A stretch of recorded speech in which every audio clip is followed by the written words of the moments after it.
Pandemics and the Collective Consciousness, The Hindu. As the World Health Organization (WHO) assessed COVID-19 to be a pandemic on March 11, I began to look at the impact of the Spanish flu of 1918-1920 globally, but especially on India. Like perhaps many others born in the middle of the last century, I recalled family members remembering that the disease had been widespread and mentioning the names of one or two persons who had died because of the influenza, the name they used for the pandemic. Certainly, no elder, who was an adult during the influenza, ever mentioned that it had caused millions of deaths. Nor, more significantly, did any textbook of Indian history focus on the great influenza or mention the enormous number of people who had died when it struck India. The Family Archive. My search for material on the great influenza took me to an unpublished autobiography of Kailas Nath Kaju, my grandfather. He was 31 in 1918 and had started to lay the foundations of a large law practice in the Allahabad High Court, and also take part in public life. Among pages devoted to family affairs in that period, prominent public events and congress sessions that he had attended, I came across one paragraph on the influenza. He wrote, just as we were leaving Rao, a place near Indore in Madhya Pradesh, grandmother and he returned to Allahabad in the autumn of 1918 after spending a few months in Rao. The great influenza epidemic of 1918 began to afflict India. It was a veritable scourge. In 6 weeks, it was estimated 6 million people died of it. It made no distinction between rich and poor, prince and peasant, men and women. It swept the whole country like wildfire, and the number of persons who suffered from the disease must have exceeded crores.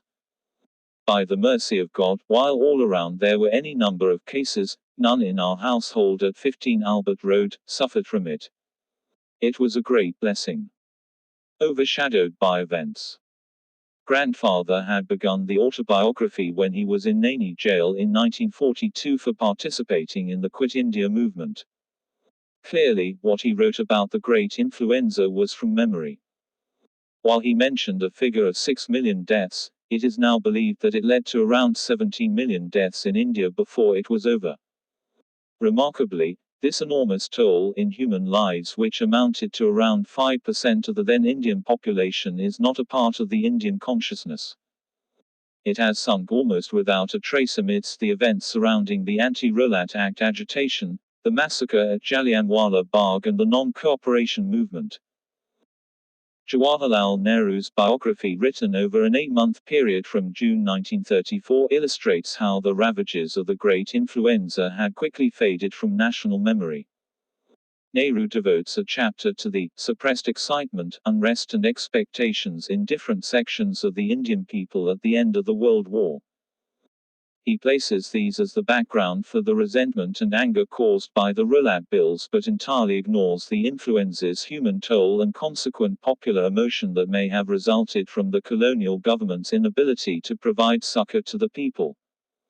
My grandfather too gives an account of the Rowlatt Act and the Jallianwala Bagh massacre in his autobiography, but the paragraph on the influenza stands alone, unrelated to these developments.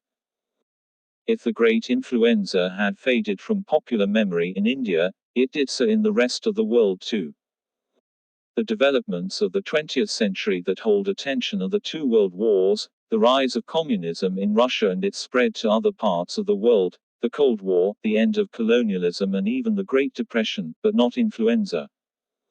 As Laura Spinney notes in her riveting book Pale Rider, The Spanish Flu of 1918 and How It Changed the World, we do not see the most dramatic event of them all, though it's right there before our eyes. If this is true for the people at large, it is also true for academia. The great influenza interested only epidemiologists and medical historians. It was from the 1990s that experts from other disciplines started to seriously study it. Some epidemics do become a part of the historical consciousness of a region, such as the Black Death, which devastated Europe in the 14th century. It made a lasting impact on West European society. Now, some social scientists have begun to assert that the influenza also impacted decisively in many ways on the last century, including in creating conditions in the Indian subcontinent that led to disenchantment with British rule, hence contributing to its end. These claims still need to be thought through by historians though. The impact of this epidemic. Will COVID-19 slip out of the global consciousness the same way that the Spanish flu did? It is perhaps premature to ask that question when the pandemic is far from over, but one assertion relevant to finding an answer to this question can safely be made. COVID-19's toll in human lives will not be, in absolute numbers, leave alone as a percentage of the global population, anywhere near that of the Great Influenza. Hence, it may eventually be remembered more for its economic and political impact than the deaths on its account, substantial though they have been till now and will tragically only increase. Will the political and administrative ineptitude which led to migrant labor taking to the highways remain in the Indian consciousness? Only time will tell. As of now, the country seems to have moved on from the issue, but those who have suffered will not easily forget the trek. And now, even with COVID-19 raging through the country, the people's attention appears no longer to be mainly on it.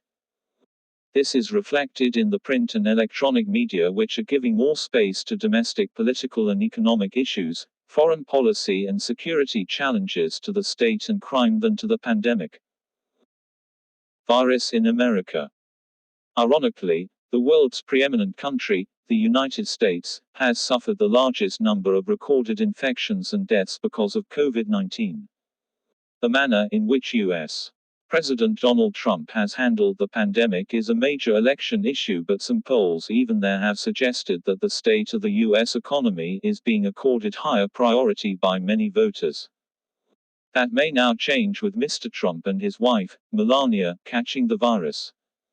Certainly, the irresponsible personal conduct of an infected Trump may sway a substantial number of voters.